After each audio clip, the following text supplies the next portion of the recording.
Put your dreams away for now. I won't see you for some time. Hi, welcome. We're back in New York City, and it's Thielen from LostInMyMind.com, and I'm here with the very beautiful Charity Rose Thielen from The Head and the Heart. Is vocalist and violinist, and occasional percussion player, along with all the rest of your percussive mates. Right. So tell us a little background. Where are you from? Where'd you grow up? I was born in Seattle, and I grew up most of my childhood there, but then moved to Minnesota for 4 years between ages 8 and 12. I have two older sisters and a mother and father who are still together, and my mom's an orchestra teacher. Sisters and my mother and I would always sing together, and we'd stack harmonies, like old hymns or whatnot. And so I grew up just kind of, my ears being trained to do harmonies, it was very natural though too. And so, Do you have a favorite artist or musician, vocalist growing up? It's changed and I think bettered as I've gotten older and listened to better music. I grew up with a lot of actually instrumental with symphonies and jazz, but Willie Nelson I grew up on, and he's got a great character to his voice and some decent songs for sure. And but Emmylou Harris actually is a huge inspiration for me. So The Head and the Heart kind of started as a music collective. It wasn't named the Head and the Heart, but there were people early on with Josiah and John and Kenny who would kind of come in and out and play music at Josiah's place on Monday nights. They called it Music Mondays. And so my friend was friends with Josiah and went to these Music Mondays. And right when I returned home from living abroad, she invited me to Connor Byrne. And this was very, very soon after I moved back. And I don't remember if I had my violin at the time or if I brought it the next week. I think it was at the time, and they asked me to play on stage. And then later that night, John asked if I would join the band.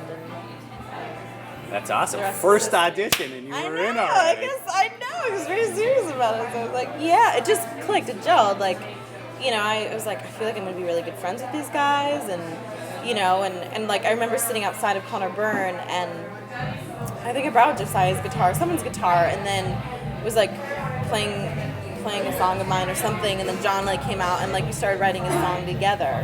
This was upon it was that same night. So there's just this chemistry. When it works, it works. Totally. So I was in. I'm doing what I love. Awesome. So. I think speaking of the way that the crowd responds, I think one of the things that's been really cool this tour is you seem to have developed a little bit of a cult following. Pretty much every time you open your mouth on stage. And, there's sort of the crowd, and it's not, predominantly male, it's not predominantly female, it's just the crowd as a whole, is really kind of excited to hear you sing, and I think that's really, really awesome. It is really nice. I mean, it's funny, some nights, I'm really taken aback by it. I'm what is, but I don't sing that consistently, and so they, maybe their ears aren't accustomed to a different tone novelty, or character. Novelty. Yeah, right. But do you find it challenging ever, kind of being the only girl in a otherwise all-male band? Practically, logistically, emotionally, is it difficult for you not having, let's say, kind of Soul Sister on the road? When you want to go out and shoe shop, and everyone else is well, no, I don't want to do that. I want to, go drink beer. Well, it's funny because I'm very, as far as trying to get a bestie to bring go shoe shopping, that's not really a problem because I'm very independent, and so I actually prefer and I love shopping, and I love love all these things when we actually have a moment to take to ourselves, just any kind of break. I love doing these things, but I'm actually content doing it by myself. So that's not a problem. But I think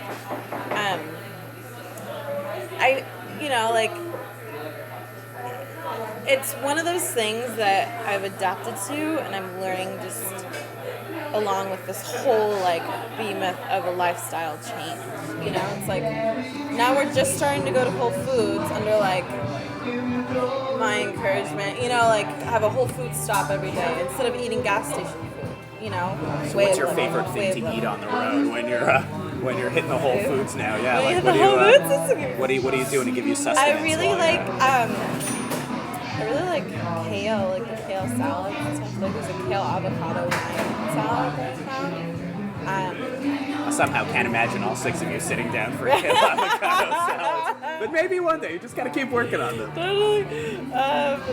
So last question. We've asked this to everybody. So when you get lost in your own mind on tour back at home, in one word, where is it that your mind goes? That's a really interesting answer so far. When I get lost in my mind. Yeah, when you get lost in your mind, where does it go?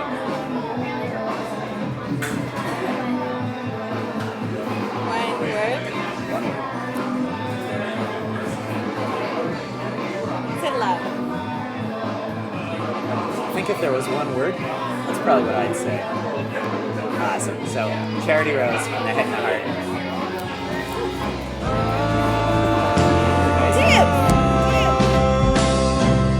Rivers and roads, rivers and roads, rivers till I reach you.